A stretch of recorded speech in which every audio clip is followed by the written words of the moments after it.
আসসালামু আলাইকুম সবাইকে রমজানের অনেক অনেক শুভেচ্ছা জানিয়ে আমার আজকের রেসিপিটি শুরু করছি। আমার আজকের সহজ রেসিপিতে আপনাদের সাথে শেয়ার করতে যাচ্ছি বিফ তেহারি রেসিপি।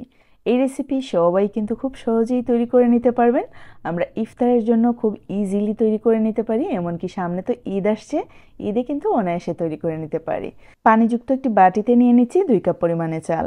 চাল এখানে আমি আমার প্রয়োজন মতো নিয়েছি, আপনারা আপনাদের প্রয়োজন মতো অবশ্যই নেবেন।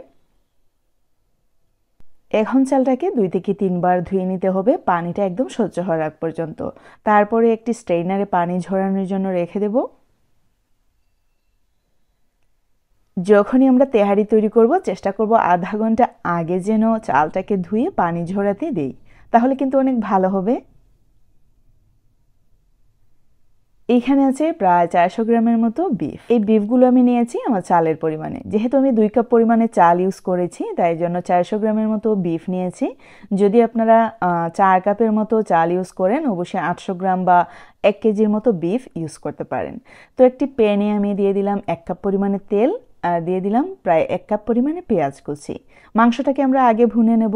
আর হ্যাঁ, আজকের রেসিপি কিন্তু একদমই সিম্পল হতে যাচ্ছে, কারণ হচ্ছে প্যাকেটের মশলা দিয়ে আমি তৈরি করে দেখাবো। পেঁয়াজটাকে 3 থেকে 4 মিনিটের মতো ভেজে নেওয়ার পরে ইউজ করছি প্যাকেটের মশলা। এইখানে আমি সম্পূর্ণ প্যাকেটের মশলা ইউজ করিনি, আমি কিছুটা প্রায় 2 টেবিল চামচের মতো রেখে দিয়েছি।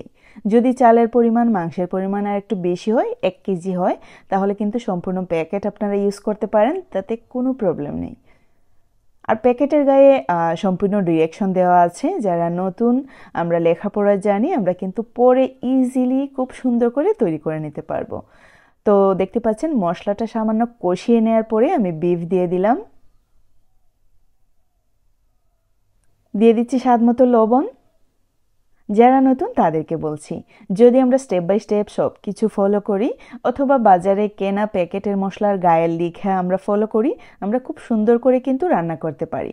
আমরা অনেকেই আছি আমরা বলবো যে আমরা রান্না করতে পারি না, আসলে এই যুগে এসে এটা বলা যাবে না। কারণ হচ্ছে আমার পরিচিত অনেকেই আছেন লেখাপড়া জানেন না, অথচ এমনভাবে ওরা থাকেন সেলিব্রিটিদের মতো। ওদের নেইল যদি আপনারা খেয়াল করেন একদম লম্বা লম্বা নেইল পলিশ দেওয়া, মানে এরকম একটা অবস্থা। নিজের দেখেও মাঝে মধ্যে হিংসা হয়। তবে আসলে লাইফটা নিজের, মা বাবার কাছে কিন্তু আমরা সব সময় থাকবো না, অন্যের ঘরে যেতেই হবে, বিয়ে শাদী তো হবে, সবারই হবে। তো আমি একজন মেয়ে হিসাবে সাজেস্ট করি সব মেয়েরই কিন্তু রান্নাবান্না শেখা উচিত। যদিও আমি আগে রান্নাবান্না কখনোই করিনি, তবে আমি বিয়ের পরের দিন থেকেই কিন্তু রান্নাঘরে ঢুকছিলাম, এখন পর্যন্ত রান্না করছি, আমার ভালো লাগে।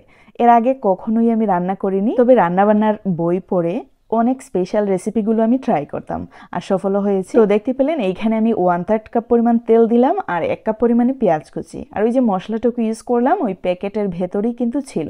দিয়ে দিলাম কিছুটা কিশমিশ এবং আলু বোখারা, আস্ত কাঁচামরিচ দিয়ে দিলাম, আর দিয়ে দিচ্ছি সাথে সাথেই চাল। এখন চালটাকে আমরা 5 থেকে 6 মিনিটের মতো খুব সুন্দর করে ভেজে নেব। আর অবশ্যই খেয়াল রাখবো চালটা যেন একদমই পুড়ে না যায়। অনেক সময় ভাজতে ভাজতে দেখা যায় চালটা নিচের দিকে অনেক কালো হয়ে যাচ্ছে, ঠিক এরকম হওয়ার আগেই যেন আমরা পানি ইউজ করি। অনেক সময় কিন্তু চালটা ভেজে নেওয়ার উপর এর স্বাদ এবং ফ্লেভারটা ডিপেন্ড করে। অনেক ভালো লাগে চালটা ভাজলে, ভাজা ভাজা একটা ফ্লেভার হয়। তবে অবশ্যই চিনি গুঁড়া চাল ইউজ করার চেষ্টা করবেন, কারণ হচ্ছে আমি চিনি গুঁড়া চাল ছাড়া আসলে তেহারি বা বিরিয়ানি টেস্ট পাই না। একদমই বদঅভ্যাস বলতে পারেন, এর স্মেলটা কিন্তু আমার অনেক ভালো লাগে। নিজের পছন্দ অপছন্দ অনেক কিছুই আপনাদের সাথে শেয়ার করি, এখানে অবশ্যই আপনাদের পছন্দ মতো চাল ইউজ করতে পারেন। তো যাই হোক, দেখতে পেলেন আমি এখানে প্রায় 4 কাপ পরিমাণে পানি ইউজ করলাম, কিছুটা গরম পানি ইউজ করেছি। এখানে অনেকেই বলতে পারেন যে ওই যে বললাম যে কিছু মানুষদের সেলিব্রিটির মতো দেখতে লাগে, ওরা রান্নাবান্না জানে না। ওদেরকে দেখে মোটেও কিন্তু আমার হিংসা হয় না, তবে আফসোস হয় ওরা যখন আমাদের বাসায় আসে তখন আমি নিজের হাতে চা বানিয়ে খাওয়াই, বুঝতে পারছেন? আর যখন আমরা তাদের বাসায় যাই ওরা কাজের লোককে দিয়ে চা বানিয়ে খাওয়ায়। আপনাদের কাছে কেমন লাগবে বিষয়টি আপনারা অবশ্যই কমেন্টস করে জানাবেন। সত্যি বলতে আমার বাসায় কেউ আসলে আমি নিজ হাতে রান্না করি, প্লাস ওদের সাথে গল্প করতে করতে রান্না করতে অনেক ভালোবাসি। ওরা কিন্তু বসেই থাকবে, কিন্তু আমি ঠিকই দূর থেকেও মানে ওদের কথায় সাড়া দিয়ে দিয়ে রান্না করি। কিন্তু যখন আমার মতো মানুষ যারা আছেন তাদের সাথে এই টাইপের ঘটনা ঘটে, আসলে মনের অবস্থাটা কি হয়? তো দেখতে পেলেন আমি কিন্তু পোলাওয়ের ভাত অলরেডি রান্না করে নিলাম। তেহারির জন্য এখন সম্পূর্ণই রেডি এই ভাতটি। আর এই ভাত আমি কিভাবে রান্না করলাম দেখে বুঝে নেওয়ার পালা। অনেকটাই আমি প্রায় 90% মতো সেদ্ধ করে নিয়েছি। আর এখন আমি দিয়ে দিলাম ঝোলসহ গরুর মাংস। গরুর মাংসটাকে এমনভাবে সেদ্ধ করে নিতে হবে, একদম পারফেক্টলি সেদ্ধ করে নিতে হবে। আর একটু ঝুলঝুল আছে, আপনারা চাইলে কিন্তু ঝুল থেকে আলাদাও করে নিতে পারেন। তো এখন সম্পূর্ণ উপকরণ খুব ভালো করে মিক্স করে নিচ্ছি। এইখানে ভাতটা 90%-এর মতো সেদ্ধ করে নেওয়ার কারণ হলো গরুর মাংসের সাথে কিছুটা ঝোল ছিল। যদি আপনাদের গরুর মাংসের সাথে অনেকটাই ঝোল শুকিয়ে যায়, সেই ক্ষেত্রে আপনারা 95% বা 100%-এর কাছাকাছিও ভাতটাকে সেদ্ধ করে নিতে পারেন। এখন চুলার আগুন একদম মিডিয়াম টু লো ফ্লেমেতে আছে। আমরা খুব ভালো করে মিশিয়ে নিচ্ছি। আর মিশিয়ে নেওয়ার পরে ভাপে রেখে দিচ্ছি প্রায় 10 মিনিটের জন্য। আসলে তেহারি বিরিয়ানি সম্পূর্ণ নিজের উপর ডিপেন্ড করে আমরা কতটুকু ঝরঝরে করব আর কতটুকু সফট হবে। নিজের অজান্তেই কিন্তু সফট হয়ে যায় বা ঝরঝরে হয়ে যায়। আসলে খুব টাফ একটি বিষয়। আমি যেটা মনে করি আর কি, আমি তো অনেক দিন ধরে রান্না করি, তারপরেও বলছি যারা নতুন তারা যদি রান্না করেন অনেকটাই কিন্তু হিমশিম খেয়ে যাবেন।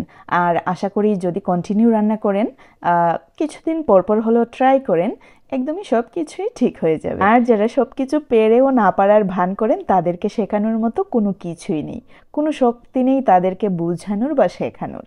আর ওই টাইপের মানুষের এমন ভাব থাকে যেন ওরা পুতিন বা জো বাইডেনের পেট থেকে বের হয়েছে।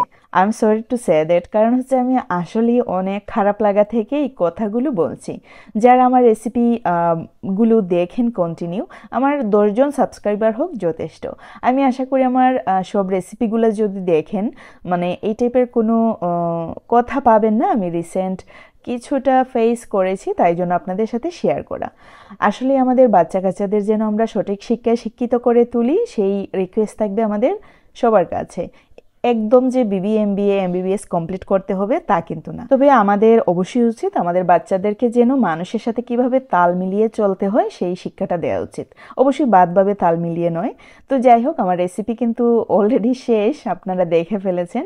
অনেক ঝরঝরে হয়েছিল, অনেক সুস্বাদু হয়েছিল। আর যেহেতু এই রেসিপি ইফতারের জন্য তৈরি করেছিলাম, তাই জন্য আপনাদেরকে পরিবেশন করে দেখানোর পর আবারও কিন্তু আমি এই পাত্রে ঢেলে কিছুটা বেরেস্তা ছিটিয়ে তারপরে আমি ঢাকনা ইউজ করে রেখে দিয়েছিলাম।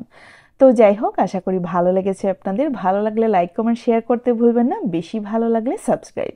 আজকে কিন্তু এই পর্যন্তই। See you in the next video. Till then bye, আল্লাহ হাফেজ। সবাই ভালো থাকবেন, সুস্থ থাকবেন।